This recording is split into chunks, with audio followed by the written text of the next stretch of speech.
I'm so excited. I have my amazing Tanzanite euros here, and we're going to talk about 2025. What has 2025 has in store for you? Do you know your dreams? Are you clear what you want? Do you have a word of the year? So, I'm so excited. Our amazing gentleman in my amazing group, Tanzanite Euro, is going to share their dreams, and then they're going to give you some tips if you don't have any dreams or if you didn't set up any dreams. So are you ready? Ask me. Sanet, are you ready? Sanet, are you ready? Yes! I am. I got glasses from Jackie's mum that is in the 70s. She bought it in the 70s. It was part of sisterhood, and I have to lift my hand. Here is my glasses. So gentlemen, if you give me goosebumps, the glasses will be coming on. So my beautiful Dean, I met you, and you and your beautiful wife Rebecca is just amazing. And when there were somebody in the group that really needed a little bit of support, the person I could think was you, to say, please, will you connect? You are truly for me an inspiration. You are truly for me as a couple showing others how to do it. So please tell us where you're from. Please introduce yourself, and then we will go to Jamie. Okay, so Dean, my name is Dean Noblet. I'm originally from Australia, down under. Lived there the first 42 years of my life. So that was what I refer to as my old life. Basically, at 40, my whole life fell apart. I lost basically everything, business, my income, my identity, my relationship, all at once. So I know the universe was trying to get my attention.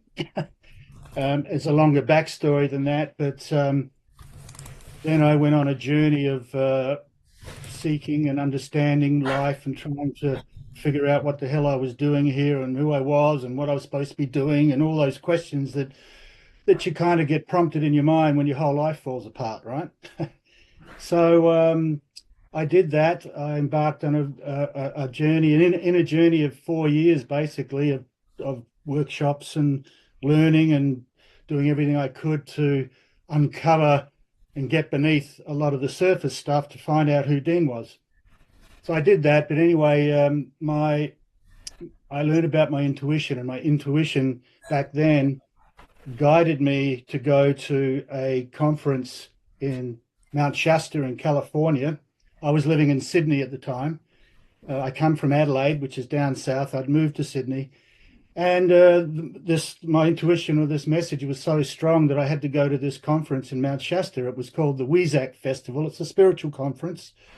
Celebrating I can't think, it was the union of Jesus and Buddha coming together to expand the light on the planet. And, I was very mesmerized by it all. But anyway, the whole reason my soul wanted me to get to Mount Shasta was, out of 1,300 people, sitting in front of me was Rebecca, who is now my wife.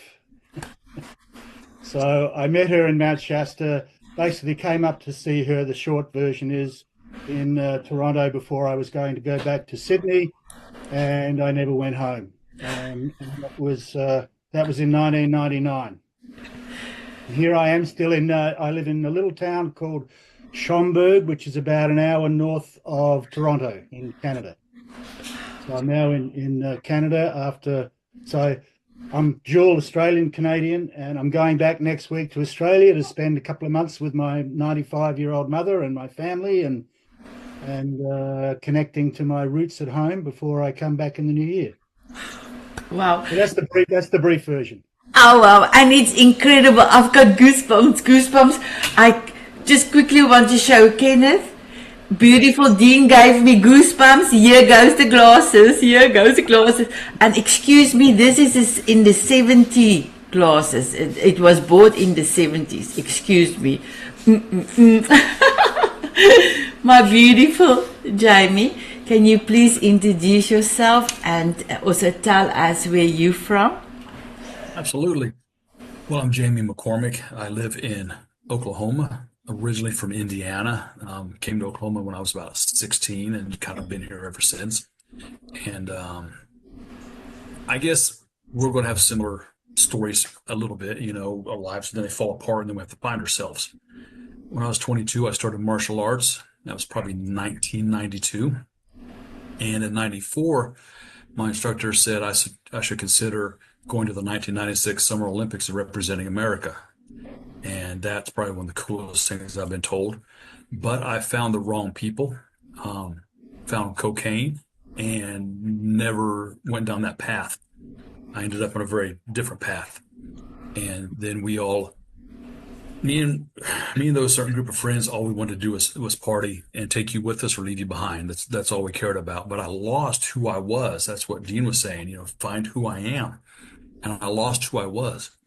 And then 22 years ago, my daughter was born, and I went in the bathroom and I looked in the mirror, a hard look in the mirror, because the mirror tells us a truth that we can't get away from. You can't lie to yourself when you look in the mirror. I didn't see a martial artist. I didn't see that. I saw a junkie. That's what I was looking at. And I realized I needed to make a change. So I quit cold turkey, no withdrawals, no rehabs. And I started going to church because I was 31 at that time. I'm 54 now. At 31 years of age, I'd done everything. The one-night stands, the fist fighting, the drunks, the drinking, everything. And it got me nothing. So I thought, if God is so loving, how much more could he mess my life up? So I started going to church and never looked back. Not saying I'm perfect. The journey's been this a lot of the times. And I worked 10 years in a psychiatric hospital with people who felt hopeless. They couldn't see a light at the end of the tunnel. And if they could, they didn't think they were worthy of it. They were suicidal. They were depressed. They were addicts. They were, just everything I used to be. I saw that. And as I was doing these groups, they told me I should be a motivational speaker. And I just kind of went, yeah, and I blew it off. And then another patient said it. Then a nurse said it. And then they said I should put my words on a CD, and they listened to it in their car. And I went, yeah, whatever. They said I should write a book. And I went, yeah, whatever. Just trying to stay humble, not letting it get to my head. And then an elderly lady, probably in her late 70s or early 80s, maybe even mid 80s, she said, I want you to know that your words saved my life. And that's when I backed up and I looked at the ceiling. I said, okay, God, I got something to say. And I wrote a book, got it out a couple of years ago. It's called A Man Rising. And then I started my own skateboard company called Skate Angry. The whole purpose of that is to build the community up. Everything we make after our salary and our bills, we put 100% back to the community. We're not here to make a paycheck. We're here to genuinely help people. We have enough people with big, huge bank accounts while people suffer. There's no sense in that at all. I think everything I make, I think my life is to give away. And that's what I intend on doing, is helping as many people as I can until I die. Now, you can't change everybody in the world, but for one person, you can change the world. That's what I long to do. And that's who I am.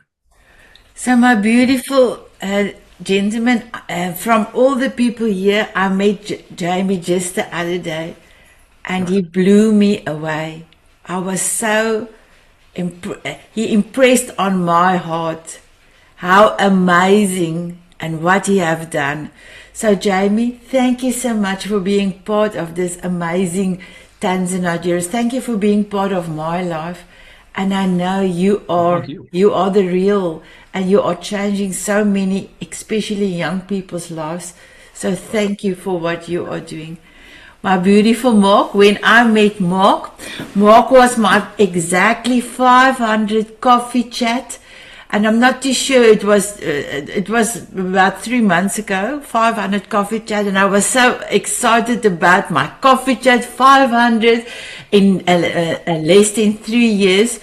And then Mark said to me, his forever song is M&M. So this was my first rap dance because I do dancing when we start the coffee chat, and this was my first rap ever. And Mark, now I cannot dance, and when the dancing started and he started to rap, he blew me away. And then I heard what he is doing, especially for kids all around the world, and I love even Mark even more. So please, my beautiful Mark, can you please introduce yourself and tell us where you're from? I would love to. Thanks, sir. Thanks for having me. So my name is Mark Papidis, and I'm known as the Be Great Guy because of my work bringing personal development to kids. If you have to describe me and what I do in one sentence, I say, imagine Tony Robbins meets Charlie Brown. And my mission is to have the same impact on kids' personal development and kids' empowerment that the Muppets did for reading and for math. And so that's basically my life's mission. After about 12, 13 years of working with so-called grown-ups, I had an epiphany a number of years ago to take that information, those strategies, all the different things that we look at as adults of things that are changing our lives, and said, why don't we take this to a point in a person's life where it'll actually have the biggest impact and the longest lasting impact, and that's when they're kids. And I don't know if you can tell, I'm getting goosebumps kind of going back to that night where it was literally almost like an out-of-body experience, where there was an instance that happened earlier that day working with one of my son's football coaches that I know was a trigger for what happened that night, where I was in bed. I was in that stage of sleep before you hit REM, and it was literally and I was just completely energized, and it was like in the movies, a light comes shining through, where it literally just started to download into my brain how I could do this and what it was all going to be like. And that's what basically most of what I am for kids is today came from that night. Wow. It's incredible. It's incredible. And when you know. Because people said to me, Sanet, how do you know you need to do the Diamond Beauties and later on the Tanzanite Heroes, all the things you're doing? I said, God, I know, because God, that is all in God's plan. And then it's part of my purpose. And then I am working hard on my purpose and enjoying it every minute of the day as well. So I love that. Thank you, my beautiful Mark. So my Dr. Michael Alexander, of all the gentlemen here, I know you the longest. I decided in April 2021, I want to become a public speaker. I joined a group. I was in the first initial meetings. I met Dr. Michael Alexander. I went in on the group public speaking, or a speaker speak live, speaking my own way of my accent. I had a lot of people that wanted to change my accent. I decided not to change my accent because then I cannot be. I tried to speak slower, but then I could not be me. So ending up in the speaking theater. And Dr. Michael Alexander was my speaking coach. So I had an amazing time. I learned a lot. So my Dr. Michael Alexander, you are inspiration not only to me, but to so many. Please introduce yourself and tell us where you're from. I'm Dr. Michael Alexander. The doctor is, by the way, is because I have a PhD in economics. It's not medical and it's not psychological. Currently, I live in California, Los Angeles area. Now, my story is very different from what the others have shared, and comes from a different approach to life and a different place in life. I am part of a development over generations to who I am today. And I thank my grandfather, who I never knew, but who very much formed me, and my father, my mother, my grandparents, because each one of them took their lives and made them a little bit better and passed on what they knew what they believed in on through to me. My grandfather was an orphan, street kid in Atlanta at the age of 8 years old. Made his money, made his living with a sugar cane. But he decided he was very concerned about making his life better, making life better for others, and particularly for the oppressed blacks in the country. And he became a lawyer. And he became a lawyer not because he worked hard and struggled, but because he thought about what you needed to do to understand what was necessary. Life is about success, he argued. It wasn't about the fights you had or the problems you had. It was about figuring out what was necessary to succeed. He passed the bar without a high school education in 4 months. And at one point, he felt it was necessary for him to move to D.C., Washington, D.C., and he came home on a Friday and said to his wife, my grandmother, Frida, pack everything else. I have a new job. I'm starting as an accountant in Washington, D.C. on Monday. And she said, but you don't know anything about accounting. And he said, nope, but I have all weekend to learn.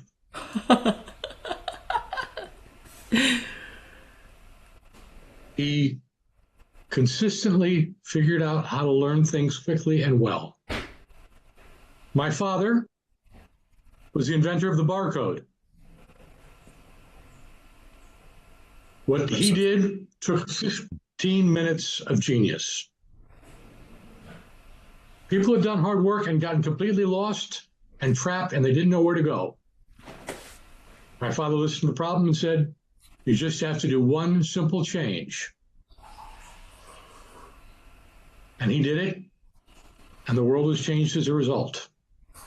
Now, I've worked on economics issues, on energy issues, and now I work with people, helping them figure out how to change their lives.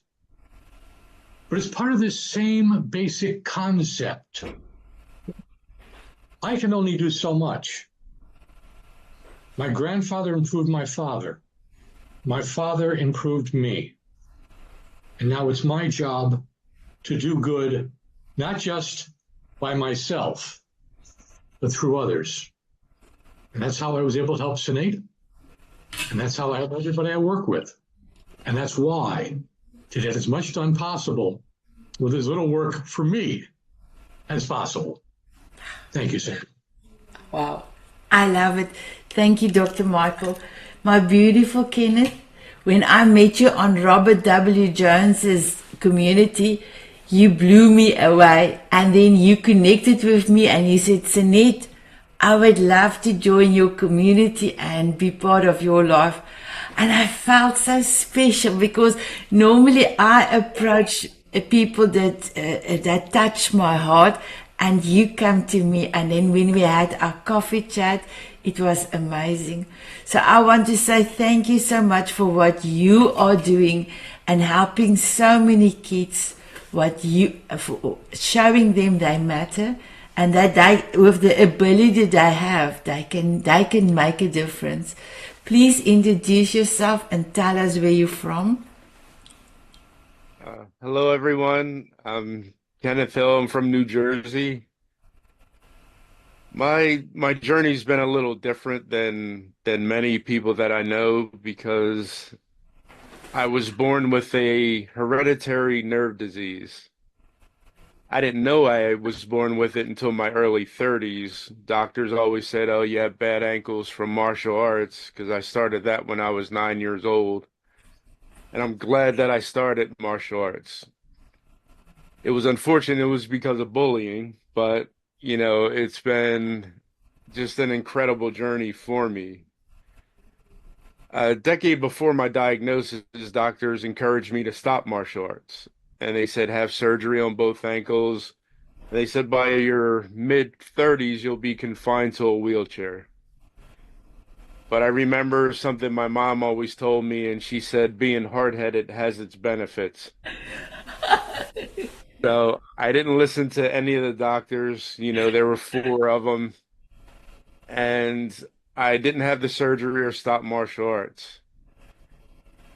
When my diagnosis came, I learned that because I didn't stop is why I'm not in a wheelchair. I'm 60 years old today. I'm still not in a wheelchair, haven't had any surgeries, and I celebrated 51 years in martial arts. Over the years that I've taught martial arts for more than a decade, I've been specialized in teaching special needs students and people with disabilities because they all have the same dynamic that I did. They felt that they weren't as good as someone else or as worthy as someone else because they didn't have the same abilities. But I teach them, and it being different is just an amazing thing. And once they've learned that what abilities they have are good enough, then it unlocks more gifts that they already have inside of them that they didn't know. So I'm honored to do what I do, and just to help as many kids and adults, just to know how much they're worth. And it's been a blessing for me, and it doesn't feel like work. I love it. And please tell us, what is your golden nugget? It's just breathe. Just breathe. I tell everyone that, 'cause we all go through things. And probably the greatest lesson I learned with teaching special needs students is that we're all special needs. We all have our likes and dislikes, things that trigger us just like they do. We just have different things. But when you look at it, anything that upsets us, we do everything we can to make it good or to be happy again. And we have our own ways of doing it. When I was younger, it was negative. Jamie touched on it. It was drugs and alcohol for me. And I'm grateful that I did go through rehab because I learned a lesson about myself from Mrs. Johnson, who said, your problem is fear, and your fear is not based on anger, it's actually based on you're afraid to succeed. And I didn't understand that at first, but she said you were so used to everything going wrong that that's what you expected in your life. You didn't expect it to be good. You didn't expect to accomplish things. You just expected it to be bad all the way through. But once you realize that it's not, then you won't be afraid anymore and you won't be so angry. And she was so right. So that was a valuable lesson I learned from her when I went through rehab. Wow, that's incredible. Thank you, and thank you for Ms. Johnson for showing that or telling you that so that you can realize that. So my beautiful gentlemen, before we go into 2025, I'm going to give all of you the opportunity to ask another gentleman a question. So Kenneth, I'm going to start with you. Which gentleman would you love to ask a question? Jamie, it's so funny when you talked about martial arts, I understand when you say that you had an opportunity to possibly train for the Olympics. Right. Do you feel that that's a regret that it didn't happen, or did you feel that whatever stages you went through to get to where you are is what needed to happen? Well, kind of both. I feel like I wouldn't be who I am without those experiences, but I look back on that with regret. If I'd have won, or if I'd have gone, if I'd have come in 10th, there's only 9 guys better than me. But what happened if I'd have came in first? I'll never know. And it's like the old saying, there's nothing more powerful than sword or pen except 4 mighty words, what might have been. Yeah, I regret that. That's probably I regret that probably more than anything. Is that decision to go down that path with those people and fall away from that, because now I'll never know. Thank you. Jamie, would you love to ask any gentleman a question? Yeah, Kenneth, I was just thinking, and you may have touched on this and I missed it, but when you got that diagnosis, what did that mentally do to you? How did you mentally, where did Well, that take you? actually, it was a relief Okay. because before I didn't have answers as to why I was having so many problems physically. Right.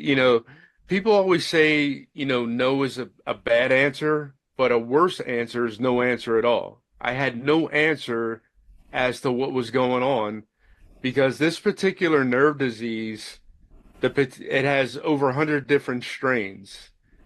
The strain that's in my family, the women show no physical symptoms, and I get it from my mom. She's just the carrier of the gene. My mom has 9 brothers, and all 9 of them go through what I go through physically. So, with my mom not showing any symptoms, no one ever thought she had it, so no doctor ever thought to even test me for it. They just said, "Oh, you have bad ankles from martial arts," but I was constantly injuring myself and it was frustrating and I wanted to give up. But the diagnosis gave me answers. And then I started to look at things. Okay, now I know why this happens, why I was tripping and falling so much. And so it was actually more of a blessing than it was a hindrance. Nice. Thank you. Dr. Michael, who would you like to ask a question between Dean and Mark? Mark, I have a question for you. Please. You talked about working with kids and the way they think. And I think myself, the world is a wonderful place because we keep asking questions. And if we stop asking questions, if we start feeling we know and cauterize our thinking, then we lose our sense of wonder and joy. At the same time, I'd be curious to hear from you the perspective of what being of a different age and a different generation means that you can see that they can't see yet, and how you manage to bring them that without costing them what they have to begin with. Yeah, it's a great question. And I think I'm going to kind of just turn it just a little bit. And I love exactly what you're talking about with curiosity, because to me, that's one of the main things that as adults that we lose. Because I believe that every kid is born with all of the traits and characteristics that they need to be successful, not just as a kid, but throughout their lives. And it's the things that they're either taught, either purposely or not on purpose, by the adults around them as they're growing up, that starts to sabotage them to where they become some of the dysfunctional adults that we all encounter every time. So to me, there's 3 traits. The number one being persistence, that every kid has. It's like I would say, when was the last time you saw a kid quit trying to walk or feed themselves? Right? They just don't. They fall down, they get back up, they wipe themselves off, and they just keep going. But the second one is curiosity. And there's a quote that I use, a lot of people love, is that when a person, doesn't matter what age, but when a person loses curiosity, the horizons of their world fold up to become the walls of their box. And then that's why people have to start thinking out of the box, because they get inside these little walls, etc. So I don't try to so much teach kids what an adult might know. If anything, I want them to stay as childlike, not childish, but as childlike for as long as possible. Because as adults, if we were to go ahead and do that, we're going to be so much better off. So did that answer your question, or did I know I tilted it a little bit. You refocused it, and I thank you for that. So very interesting. Thank you, sir. Thank you. It was my pleasure. So, Mark, do you want to ask Dean or Michael a question? Actually, I have a question for Dean, because one of the things that I'm big on is our intuition, is the little voice, and trusting it, because we've all had that time where it's like, something's telling me about, but no, and then you talk yourself out of it, and then you're like, you know what, I should have. So you were talking about that you had to get to that event in California. So, and you know now what the reason was, but you didn't know it then. So I guess my question is, why do you think that intent was so strong? And how many times did you have to talk yourself out of not going? Brilliant, because it was a battle, I can tell you. I call it the battle of the two voices, because I'd never heard of Mount Shasta before. And I was out somewhere at a party or somewhere, and someone mentioned Mount Shasta and talked about it. And straight away, something inside went, ching, Mount Shasta.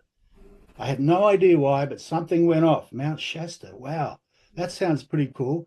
I got to go and see what that's all about. So I got on. I just got my. This was 19. This would have been 1998. So I just got my first desktop computer. Computers are coming out. Got on the internet. So I searched Mount Shasta, and it was incredible. The write up about it. This mystical mountain and all these strange things happening on it, and supposedly these different beings that live in the mountain, and it just really captivated my attention. And then I saw this Weizak festival, 3-day celebration of light, 1,300 people around the world, and that's when the voice came in. You have to go. My little voice inside. This is the battle I had. I remember it so clearly because I wasn't working. I didn't have any income. I'm living in Sydney. I'm paying a fortune in rent. Like, I was running out of money. And I said, I can't go. I can't afford it. Straight away. Can't afford it. You have to go. I don't like traveling on my own. You need to go. I was coming up with all the excuses of why not to go. But it was that. It's never been so strong. It said, you need to go. So in the end, because I was learning about intuition, I was learning about this voice, and I went, okay. So I wrote out the check for the deposit, put it in the mail straight away so I couldn't back out. So I'm going, okay, I'm going, because it was so strong. So I was a member of a meditation group back then, and as it turned out, 5 other people from that group came with me. So there was a group of us from Australia that came to this festival. And as I say, that's where I met Rebecca. She was sitting in front of me out of 1,300 people. It was a mate of mine with me. He came, it was break. He came back with a painting of the angel of the chalice well, and was holding it up, showing it to me. And I said, oh, that looks cool. And Rebecca at front had seen the picture as well. And she said, oh, I just bought that one. Isn't it wonderful? And then we turned around and talked.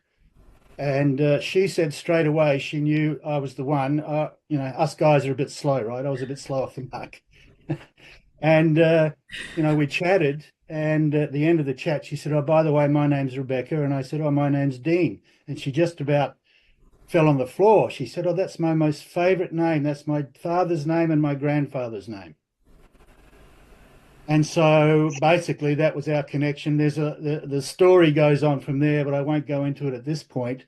But she had to come back to Canada. I was going on to Sedona for a spiritual, which I incorporated into my trip, for a spiritual journey, and then came up to see her. And I couldn't leave. I didn't have anything to go back to. My life had gone. I didn't have nothing there except for my family, of course. So I stayed. She was in a corporate job, and I stayed, and I've been here ever since. I mean, I've been back, but it was so that was so strong. Never been as strong, but I've had other instances of that voice being so loud and clear. But we all have it. That the soul voice, I call it, saying this is what you need to do, and then the lower voice is questioning, no, you don't need to do that. You should be meditating. You should be no, don't worry about it. You'll be fine. So we all have it. So which voice are you going to listen to? That's the key. And I listen to that, and I still listen to it. And there's been absolutely magic in my life through listening.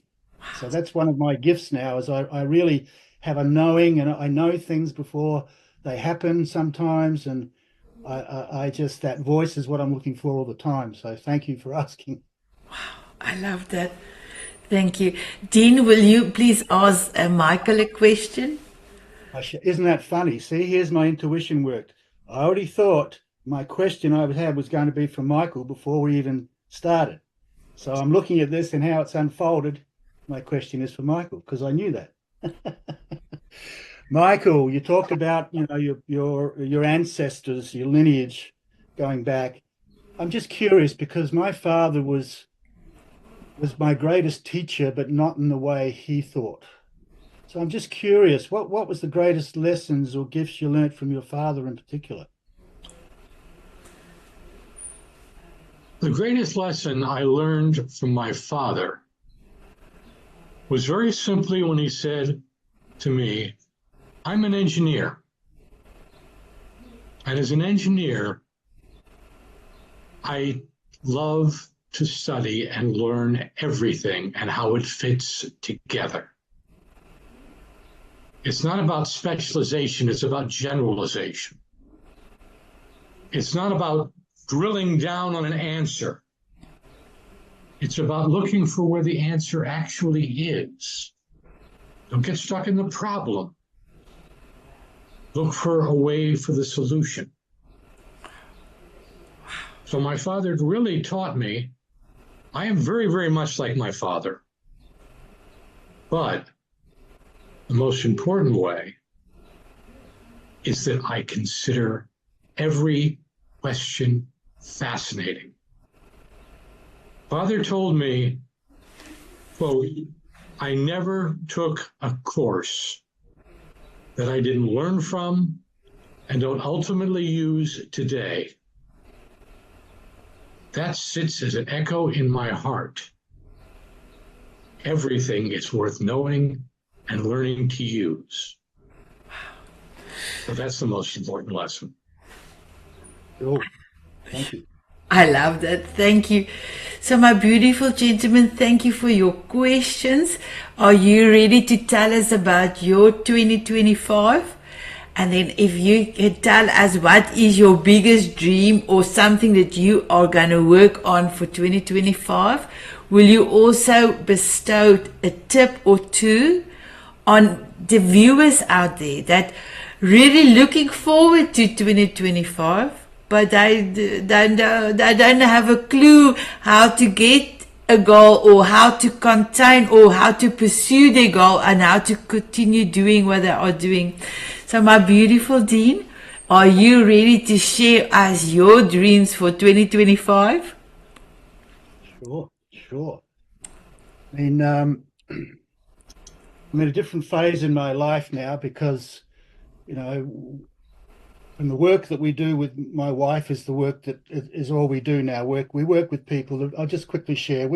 Heartlight is our business. Heartlight, living from the heart. So we're all about helping people understand what living from the heart means and to help them get from here to here. And our mission is to support individuals to remember who they are, to develop their gifts, and to live in full divine expression of their higher selves as creators of the new earth.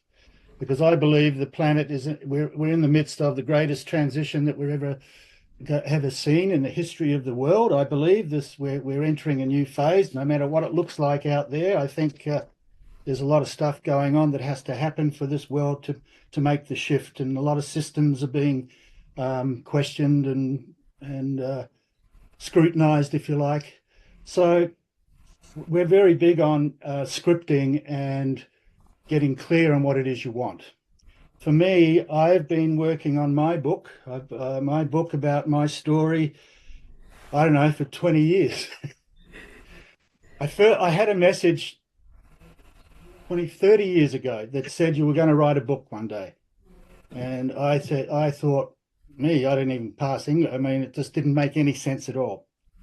Fast forward today, I've just about finished the story. I had to live my life for me to write the book, but I didn't know that at the time. So this year is the year 2025 is the year that I'm going to complete the book. It's getting close, starting to edit and coming up with a name. It's all about the journey, the gift of waking up, all about my awakening from total asleepness into understanding my divinity and who I am as a man, as a being, and why I'm here. So that's very important for me this year. For Rebecca and I, we are, because I'm 67, she's 65, so we're moving into a twilight time of our life. So So it's like, okay, what do we want to do? If we could do anything, this is what we say to clients often. If you could do anything, money was an issue, what would you do? And a lot of people struggle with that. They know what they don't want to do, but to come up with what they want to do is not so easy. So we have our a blueprint for 2025 and beyond.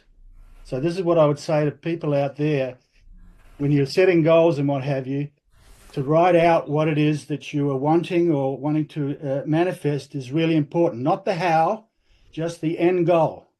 It's like visualizing the outcome. And so we have our mission and our purpose here. We want to set up a whole healing retreat property, and we're looking to move back down to Australia in the hinterland in the rainforests. Gondwana, I think the original continent was called, that was connected to Africa, that part in the old rainforest. So that's where we want to move, in that region, have a property where people come and they can stay for a week or weekend or a week to really work on their issues and have the land do some work on them, and the elements, the ocean, the trees that can work with their healing as well. So we have a whole blueprint of our mission and what we want to do, our purposes. We've created it all in a blueprint, outlining everything that we want to do.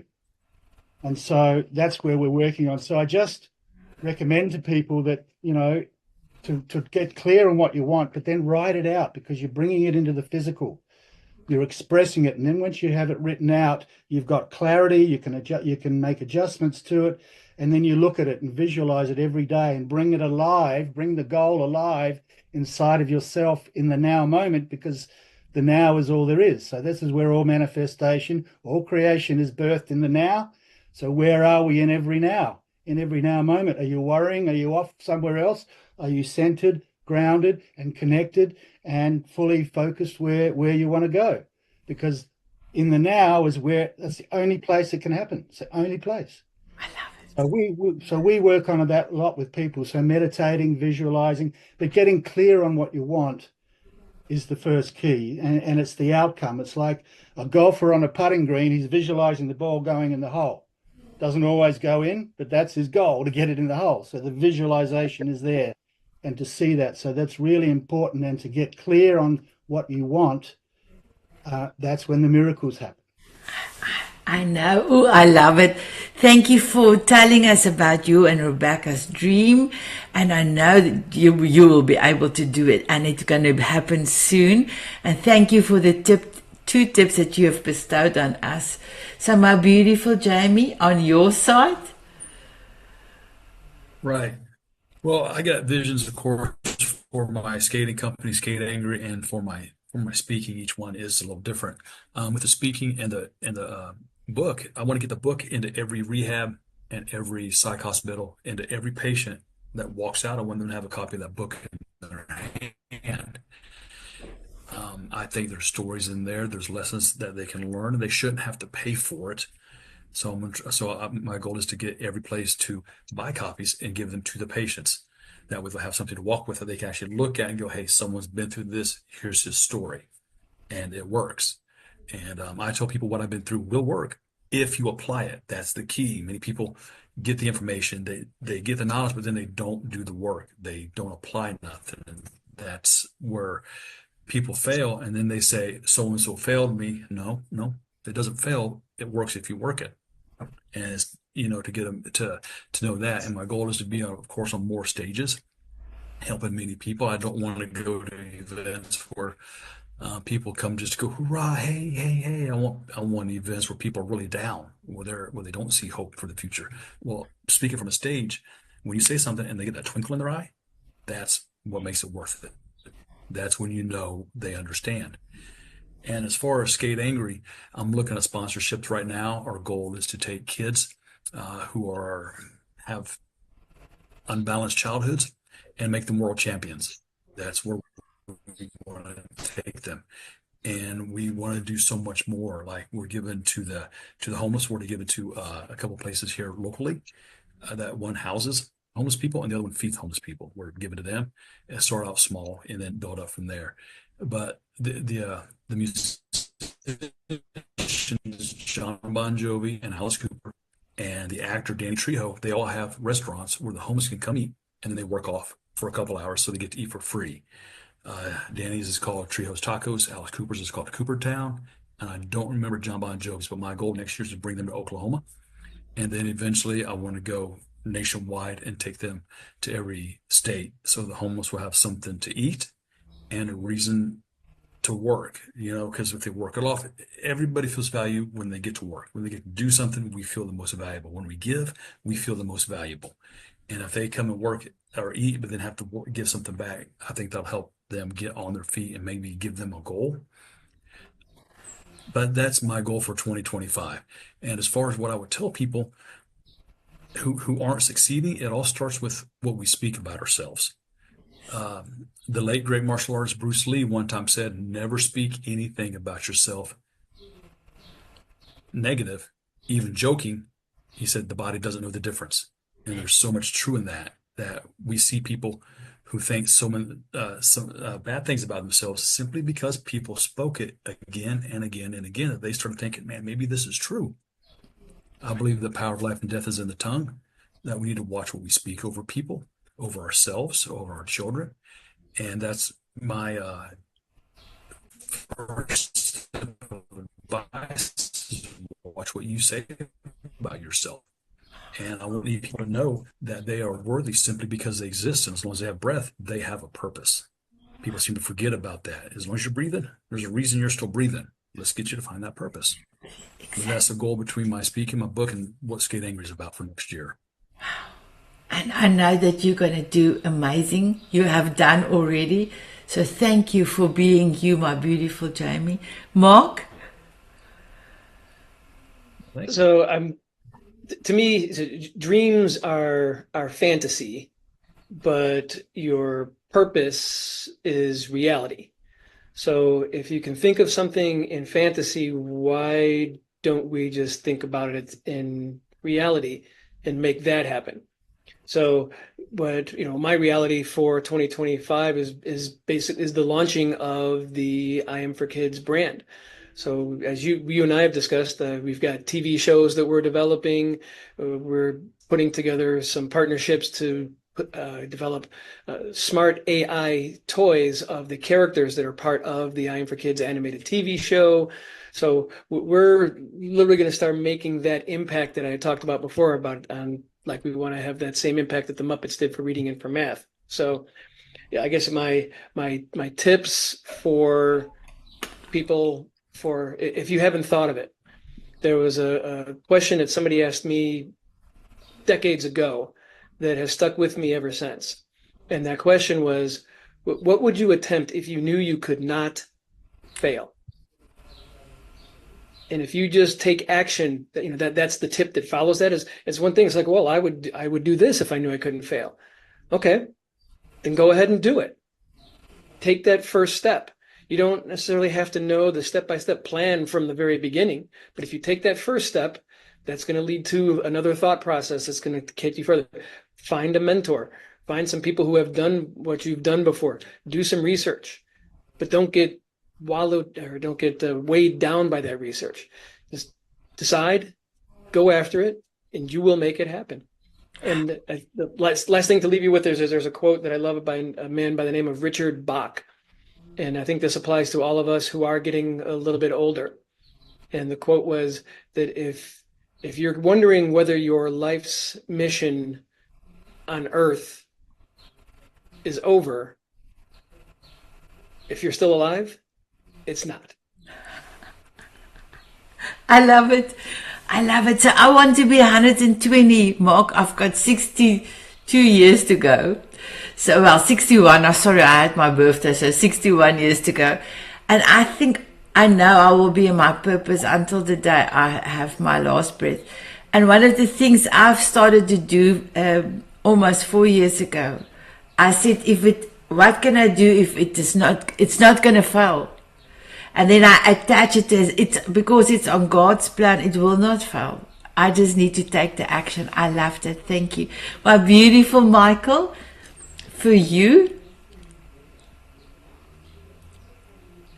Ultimately, I think, and you just talked about how long you wanted to live.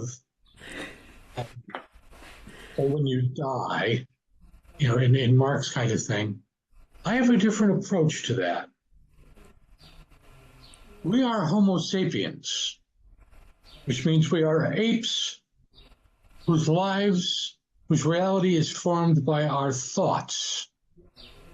And in fact, now the scientists call us Homo sapiens sapiens, because the intellect, the thoughts create our reality. Now, this happens in two ways. Number one, we make ourselves happy. We make ourselves sad. We transform ourselves. We transform the universe, not in some magical way, but with a way that we use our minds and do things with it.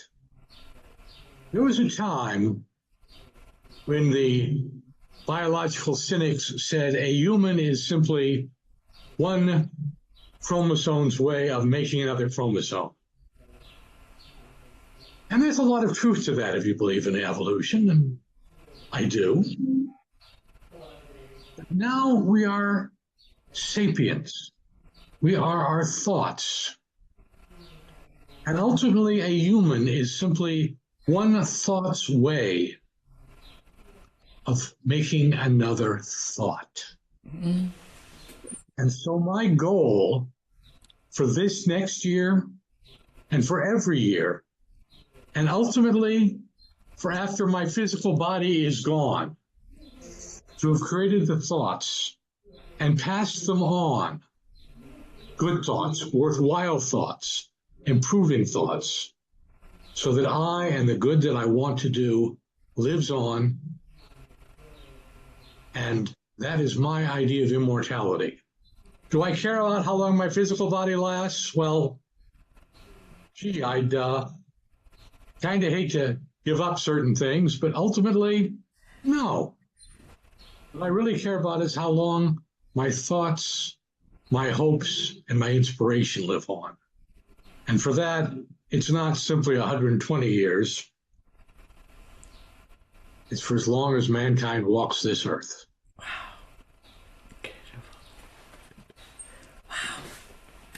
Wow, incredible. And do you have a tip or two for someone? My biggest tip is never forget. Life is a comedy, not a tragedy. I love it.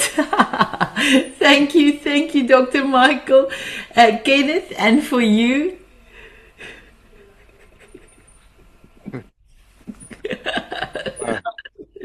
I don't know how to follow everybody.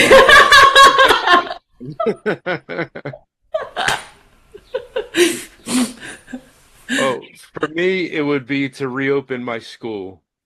I was fortunate enough to be able to open it in 2023, but a few months later I had to close it because the church that was in front of the building that myself and other businesses were leasing was destroyed by an 11 alarm fire. So I have been unsuccessful in finding a new location, so that I'm really dialed in to have my new school open in 2025. One of the things, I guess, a tip for people that I had to learn myself goes right on along the lines of what Dr. Michael said in a different way is, don't just enjoy the rewards, but enjoy the journey. And I had to learn how to do that. So I teach people that, along the way, yeah, there are going to be some bumps in the road, but I've learned to laugh at those bumps in the road. And I actually appreciate them because it helped me to become who I am today. I'm not dismissing anyone's struggles because I've had them with drugs and alcohol. I even attempted to take my life 6 times. So I understand that part of the journey, but I talk about it more now and my doctors appreciate it. Understand that, yeah, I may smile but it wasn't always that way. I had to learn how to smile and learn how to be happy, and they can too, no matter what they're going through. Because life can be difficult, but it can be fun no matter how difficult it is. And I made it fun, and the people around me understand that, and they have fun. And all they say is, "What are you going to do next?" You know? And I've been hearing that so much lately. It's like you were so closed off from the rest of the world for so long. We didn't know this about you. And now that it's out there, they want to know what's next. And that's what I want to learn about other people. What's next for them? And if I can help them get there, I'm there to help you. And I'd be more than happy to stand in the background and applaud it and go my way. And because I love to see people shine, and that's what I do. I want them to shine because that's what means more to me than anything. I love that. I love you, beautiful Kenneth. What is your year for next year? Your one word? One word. Resilience. Okay. Are you ready for paparazzi? Oh, sure. I love it. My beautiful Dr. Michael, what is your word for next year? My word for next year is forever. Oh, I love it. Are you ready for paparazzi? It never is. And if you only experience the things you're ready for, you never really experience life. Okay, Dr. Michael, I love you. Mark, what is your word for next year? My word for next year is greatness. Sorry, are you ready for paparazzi? I love it. My beautiful Jamie, what is your word for next year? It is grateful. Oh, wow. Be grateful in the little things, like grateful for that breath, grateful for that breath. Yeah, grateful. Wow, I love it. Are you ready for paparazzi? I am. I love it. My beautiful Dean, what's your word for next year? My word is miracles. I've got a feeling we're going to see some incredible miracles next year, and that in time, miracles will be the norm. I love it. Are you ready for paparazzi?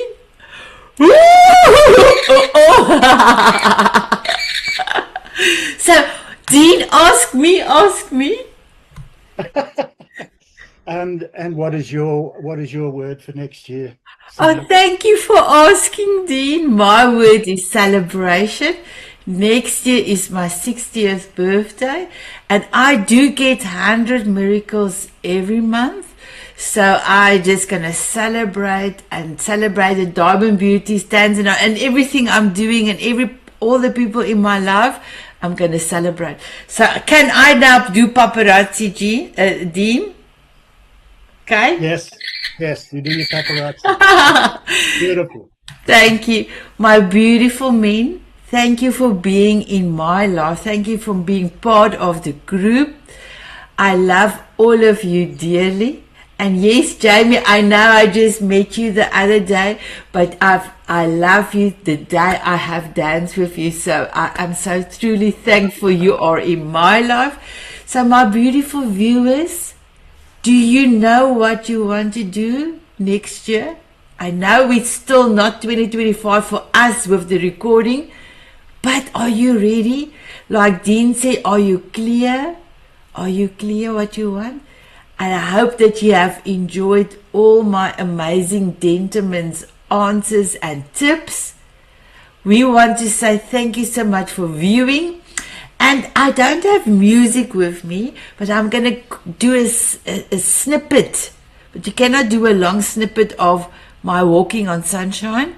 So my gentlemen, will you have a snippet of a movement with me? Right. My viewers, will you have a snippet of a movement with us? They said yes, here we go. I'm walking on sunshine, oh, I'm walking on sunshine, oh, and it's time to feel good, oh. Oh, my gentlemen, you are so beautiful. Oh, all my kisses to you. So have an amazing time. Please look after yourself and smile often. Bye, everyone. Bye-bye. Thank you much.